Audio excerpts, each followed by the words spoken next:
تو میرا خیال انف ہے. جیسے نبی صلی اللہ علیہ وسلم نے خود کہا نا کہ جب تم غم زدہ ہو تو میرے غم دیکھ لیا کرو اور تمہیں ریلیف مل جائے گا. کانٹیکسٹ حدیث کا یہ. اللہ اکبر. اپنی بیٹیوں کی طلاق دیکھنا, 3 بیٹیوں کی ڈیتھ دیکھنا, ان کو اپنے ہی ہاتھ سے دفنانا یا ان کی ڈیتھ کو دیکھنا. اللہ اکبر. اس کے بعد جو ہے وہ the kind of opposition he faced. کیا کیا ٹائٹلز ہمارے نبی کو کہے گئے. یعنی ایک سچے جھوٹے انسان کو بھی جھوٹا کہا جائے تو اس کو برا لگتا ہے, ایک چور کو چور کہا جائے اس کو برا لگے گا, لیکن ایک سچے ترین انسان کو یہ ٹائٹل ملنا کہ یہ کذاب ہے اور اس کو ڈس آنیسٹی کا ٹیگ لگانا کہ یہ کوئی جادو کرتا ہے, یا یہ کہنا اس کے بارے میں کہ شیطان, اللہ معاف کرے, شیطان سے یہ چیز سیکھتا ہے, تو ہاؤ پینفل. اور طائف والا واقعہ تو پیک ہے نا, پیک ہے. سبحان اللہ. اور اللہ کے نبی نے خود فرمایا حضرت عائشہ کو کہ وہ جو تمہارے لوگوں نے طائف میں میرے ساتھ کیا تھا وہ واقعہ میرے لیے سب سے زیادہ پینفل ہے, کیونکہ وی کین ناٹ امیجن کہ بچے آپ کو پتھر مار رہے ہیں اور ریجیکٹ کیا جا رہا ہے آپ کو. دیکھیے ہم نے آج تک جتنی دعوت کا کام کیا, کیا کبھی ہمیں کوئی بہت زیادہ اپوزیشن فیس کرنی پڑی ہے؟ کیا ہم نے کوئی پتھر کھایا ہے؟ کیا کسی نے ہمیں زخمی کیا ہے؟ اللہ کے نبی صلی اللہ علیہ وسلم اتنے پرفیکٹ انسان ہونے کے باوجود لوگ کے پاس جا رہے ہیں, میری بات سنو, میری بات سنو, اور کوئی مذاق اڑا رہا ہے, کوئی ہنس رہا ہے, کوئی منہ پھیر رہا ہے. دس از ان امیجنیبل. اور کیا عاجزی ہمارے نبی کی, یعنی ایک جملہ انہوں نے آج تک شکایت کا نہیں نکالا. اسی طرح دیگر انبیاء کو آپ دیکھ لیں, نوح علیہ السلام, یعنی 950 سال اور کتنے چند ایک لوگوں نے دعوت قبول کی, لیکن اس کے باوجود اللہ کو کیا کہہ رہے ہیں کہ اللہ مجھے معاف کر دے, میرے ماں باپ کو معاف کر دے. یعنی آلویز یہ رویہ کہ میرے سے کوئی غلطی ہوئی ہے. یونس علیہ السلام کا رویہ آپ دیکھیں, سبحان اللہ, ٹھیک ہے غلطی ہو گئی لیکن لا الہ الا انت سبحانک انی کنت من الظالمین. یعنی اللہ آپ پاک ہے, آپ زیادتی کر ہی نہیں سکتے, آپ کی طرف سے انجسٹس ہو ہی نہیں سکتا. تو یہ بڑی ہی ایمان افروز یہ چیزیں ہیں. لیکن یہ کہ we have to discuss precisely کہ coping mechanism, keeping in mind, جو آج کل سائیکالوجسٹ بھی بتاتے ہیں اور مختلف یہ ہمارے اسپیکرز بتا رہے ہوتے ہیں نا لوگوں کو کہ this is what you need to adapt. یعنی میں تھوڑا سا آڈینس کو کلیئر بھی کر دوں کہ کوپنگ میکینزم سے مراد ہے ایک ایسا طریقہ جو آپ اختیار کر سکتے ہیں جس سے آپ غم کو کمبیٹ کر سکیں, فائٹ کر سکیں, ڈیفیکلٹیز سے ڈیل کر سکیں, تو اس کو کوپنگ میکینزم کہتے ہیں. تو سب سے پہلے جو علی میرے ذہن میں آتا ہے, پھر میں چاہوں گا آپ بھی اس پہ کومنٹ کریں. When I look at prophets lives, سب سے بڑی چیز جو ان کی مدد کرتی تھی جب بھی ڈیفیکلٹیز آتی تھی وہ تھا کلیئرٹی آف پرپز. بالکل, کلیئرٹی آف پرپز سے مراد میری یہ ہے کہ they saw the bigger picture. They were very clear کہ زندگی ایک آزمائش ہے اور اس آزمائش میں اپنا جوہر دکھانا ہے. الذی خلق الموت والحیات لیبلوکم ایکم احسن عملا, اس میں احسن عمل کر کے دکھانا ہے. اور اس کا مقصد اس زندگی کا ہے اللہ رب العالمین جو ہمارا خالق ہے اس کی مرضی کے مطابق زندگی گزارنا, اس کی رضا کی کوشش کرنا. This all comes under the bigger picture. اور بگر پکچر یہ بھی ہے کہ آزمائشوں کا ایک مقصد ہے, اور بگر پکچر یہ بھی ہے کہ اللہ سے ملاقات بھی کرنی ہے اور اللہ تعالیٰ جزا اور سزا بھی دے گا, اور اللہ تعالیٰ جو ہے وہ آزمائشوں کے بدلے ریوارڈ بھی کرے گا. تو یہ سب بگر پکچر کے اندر آتا ہے. پھر بگر پکچر کے اندر عقیدہ کے کانسیپٹس بھی آتے ہیں, یعنی تقدیر پر ایمان, تقدیر پر راضی ہو جانا, یعنی اللہ کی رضا میں راضی ہو جانا. سبحان اللہ. اس میں مجھے ایک چھوٹا سا واقعہ یاد آیا. ڈاکٹر حماد لکھوی ہمارے استاد بھی ہیں, انہوں نے ابھی ایک لیکچر میں تھا میں ان کے, تو وہ سنا رہے تھے, کہتے کہ ایک شخص ابھی کسی نے اسے دیکھا بہت زیادہ یہ دعا کرتے ہوئے کہ اللہ میں تجھ سے راضی ہوں, یعنی کعبے کے سامنے کھڑا ہو کے نا وہ یہی بولی جا رہا ہے, اللہ میں تجھ سے راضی ہوں, اللہ میں تجھ سے راضی ہوں, اللہ میں تجھ سے راضی ہوں. ایک شخص گزرا, تھوڑا سا غصے ہوا, کہتا کہ یار کوئی اور دعا بھی کر لو, یہ کیا بولی جا رہے ہو, اللہ میں تجھ سے راضی ہوں, اللہ میں تجھ سے راضی ہوں. تو وہ رونے لگا, کہتا ہے کہ اصل میں نا میں یہ امید کر رہا ہوں کہ اتنی بار میں کہوں کہ ایک بار اللہ بھی کہہ دے کہ اے میرے بندے میں بھی تجھ سے راضی ہوں.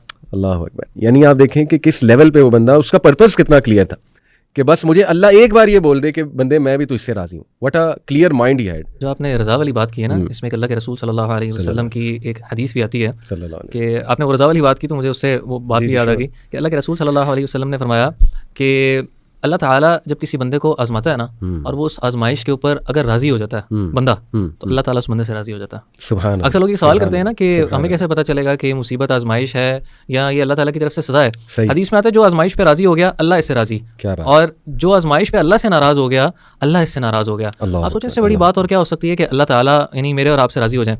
اسی طریقے سے آپ نے رضا والی جب بات کی نا تو مجھے اللہ کے رسول صلی اللہ علیہ وسلم کی طائف کی دعا بھی یاد آ گئی. یعنی سیرت کی کتابوں میں آتا ہے نا کہ اللہ کے رسول صلی اللہ علیہ وسلم کو جب پتھر مارے گئے اور اور وہ باغ میں جا کے جب رکتے ہیں اتبار شیبہ کے باغ میں, تو آپ صلی اللہ علیہ وآلہ وسلم دعا کرتے ہیں کہ اللہم الیک اشکو ضعف قوتی, اے اللہ میں اپنی کمزوری کی آپ سے شکایت کرتا ہوں, وقلت حیلی وہوانی علی الناس یا ارحم الراحمین, یا ارحم الراحمین انت رب المستضعفین, تو کمزوروں کا رب ہے, وانت ربی, تو میرا رب ہے, الی من تکلنی, مجھے کس کے حال پہ چھوڑتا ہے. ساری دعا کے بعد اللہ کے رسول صلی اللہ علیہ وسلم کے آپ الفاظ نوٹ کریں کہ علم یکن بک علی غضب, اے اللہ اگر آپ میرے سے ناراض نہیں ہیں نا, اس سارے باوجود جو آپ نے میرے پر ٹرائل آیا ہے اس سے اگر آپ میرے سے ناراض نہیں ہیں نا, فلا ابالی, تو جتنی بڑی مرضی آزمائش آ جائے مجھے کوئی پرواہ نہیں, as long as you are pleased with me then nothing else matters. اور ہمارا الٹا بیہیویئر ہوتا ہے کہ ہم کوشش کرتے ہیں دنیا راضی ہو جائے, اللہ ناراض ہو جائے. دوسری حدیث سے کیا آتی ہے کہ اللہ کے رسول صلی اللہ علیہ وآلہ وسلم نے فرمایا کہ جو بندہ لوگوں کو راضی کرنے کے لیے اللہ تعالیٰ کو ناراض کرتا ہے نا, تو لوگ تو ٹیمپریری راضی ہوئے ہیں, کیونکہ اللہ کو ناراض کیا ہے تو الٹیمیٹلی یہ لوگ اس سے ناراض ہو جائیں گے. اور جو بندہ اللہ تعالیٰ کو راضی کرنے کے لیے لوگوں کو ناراض کرتا ہے, لوگ تھوڑے ٹائم کے لیے ناراض ہوں گے ٹیمپریریلی, اور پھر ایک ٹائم ایسا آئے گا کیونکہ اللہ راضی تھے, یہ لوگ بھی اس سے راضی ہو جائیں گے. کیا بات ہے, بیوٹیفل بیوٹیفل. میں کچھ امپاورنگ سینٹینسز بھی چاہ رہا ہوں بتانا آڈینس کو, اور آپ کے سامنے رکھنا چاہ رہا ہوں انبیاء کے, جن سے پتہ لگتا ہے کہ ان کا پرپز کتنا کلیئر تھا. یعنی اتنی اپوزیشن کے باوجود وہ ایسے جملے کہہ رہے ہیں. سورہ یونس میں آیت نمبر 71 میں ٹرانسلیشن سے بیان کرتا ہوں. نوح علیہ السلام لوگوں کو کہتے ہیں, he said O my people if my position and reminding you of the signs of Allah has become burdensome upon you then I put my trust in Allah. یعنی کہ مائی جاب از ڈن, اب میں اللہ پہ چھوڑتا ہوں سب کچھ. یعنی this shows کہ اتنا کلیئر پرپز کہ میری جو ڈیوٹی تھی وہ میں نے کر دیا, بس اب اللہ مالک ہے, اب اللہ سنبھال لے گا. تمہاری طرف سے بھی کوئی نقصان آتا ہے اللہ رب العالمین سنبھال لے گا, اللہ میرے لیے جو ہے وہ کافی ہے. اسی طرح ہود علیہ السلام کا جملہ آیت نمبر 54 ہے سورہ ہود کی, انڈیڈ آئی کالڈ اللہ to witness and you also bear witness that I am free from whatever you associate with him. یعنی وہ یہ نہیں کہہ رہے کہ میں تم لوگوں نے مجھے بڑا تنگ کیا ہے, میں اللہ تعالیٰ کو شکایت لگاؤں گا, نہیں, وہ اتنا کلیئر ہے. وہ کہہ رہے ہیں کہ میں بری ہوتا ہوں, یہ جو شرک تم کر رہے ہو میں اس سے بری ہوں, میں اللہ کو بھی وٹنس رکھتا ہوں, تم لوگوں کو بھی وٹنس رکھتا ہوں کہ میں اس میں انوالو نہیں ہوں. یعنی اتنا فوکسڈ اپنے مشن کے اوپر کہ میری خیر ہے, لیکن نہیں, جو مجھے مشن دیا گیا ہے نا میں اس پہ گواہی دے رہا ہوں کہ میں اس پہ جو ہے نا وہ نہیں.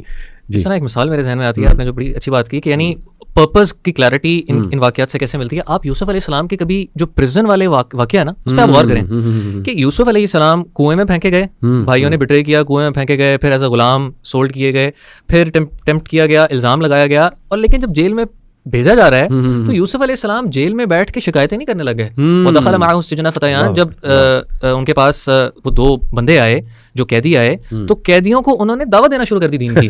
یعنی وہ شکایت کہ جس طرح ہم موڈ میں چلے جاتے ہیں, موڈ میں نہیں گئے, ان کو پتا تھا دیر از اے بگر پرپز, اور انہوں نے جیل کے اندر بھی ہی ڈڈنٹ اسٹاپ کالنگ ٹو اللہ سبحانہ و تعالیٰ. کیا بات ہے, کیا بات ہے, بیوٹیفل بیوٹیفل. اسی طرح حضرت شعیب علیہ السلام کا جملہ ملتا ہے, یہ سورہ ہود آیت نمبر 88. وہ کہتے ہیں, I only Dzire reform as much as I am able.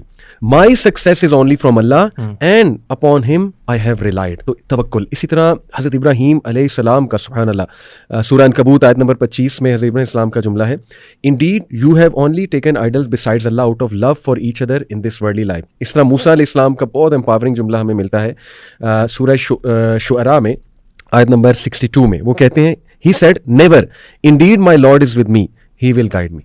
یعنی آپ دیکھیں نا کہ جب یہ وہ واقعہ ہے بیسکلی کہ جب وہ سمندر کے سامنے آئے تو بجائے کہ وہ اپنے عصا کی طرف اشارہ کرتے کہ میرے پاس عصا ہے, ڈونٹ وری, اس میں سپر پاور ہے, میں ابھی عصا آگے کروں گا تو سمندر جو ہے نا وہ کوئی میریکل ہو جائے گا, یہاں بھی انہوں نے کہا کہ نہیں, میرا رب مجھے گائیڈ کیا کہہ رہی تھی. قوم ان کی یہاں پہ یہ کہہ رہی تھی جب انہوں نے یہ دیکھا کہ آگے سمندر آ گئے, پیچھے فرعونی آ رہے ہیں, تو قوم نے پہلے یہ کہا کہ اب تو ہم گئے. تب موسیٰ علیہ السلام نے, یعنی قوم کا ریئیکشن, بنی اسرائیل کا ریئیکشن نیگیٹو تھا, پیسمسٹ ہو گئے, جبکہ موسیٰ علیہ السلام آپٹمسٹک پھر بھی تھے کہ کلا ان ربی معی سیہدین, اللہ میرے ساتھ ہے, میرا رب مجھے ہدایت دے گا, یعنی راہ بنائے گا. بالکل صحیح. اب دیکھیں, coming back to the same discussion جو ہم نے کی, کہ ہم دوبارہ کلیئر کر دیں کہ ایون انبیاء went through emotions like sadness, like grief, like fear. ہمیں موسیٰ علیہ السلام کی لائف میں بہت ڈائنامک ایکسپریشنز نظر آتے ہیں. یعنی یہ جو دعا ہے نا, ربی انی ظلمت نفسی فاغفر لی, اس میں فیئر کا ایلیمنٹ ہے, یعنی کہ ہی واز افریڈ کہ آئی ول گیٹ کاٹ, اور ہی ہیڈ ٹو رن. آپ دیکھیں یہ چھوٹا واقعہ نہیں ہے کہ آپ سے کوئی مارا گیا اور اس کے بعد آپ ایک پرنس والی زندگی چھوڑ کر, یعنی یو رین اوے اور آپ کے پاس کچھ بھی نہیں ہے. پھر یہ اس میں کتنی ڈیسپریشن ہے, ربی انی لما انزلت الی من خیر فقیر. یعنی this shows the pure expressions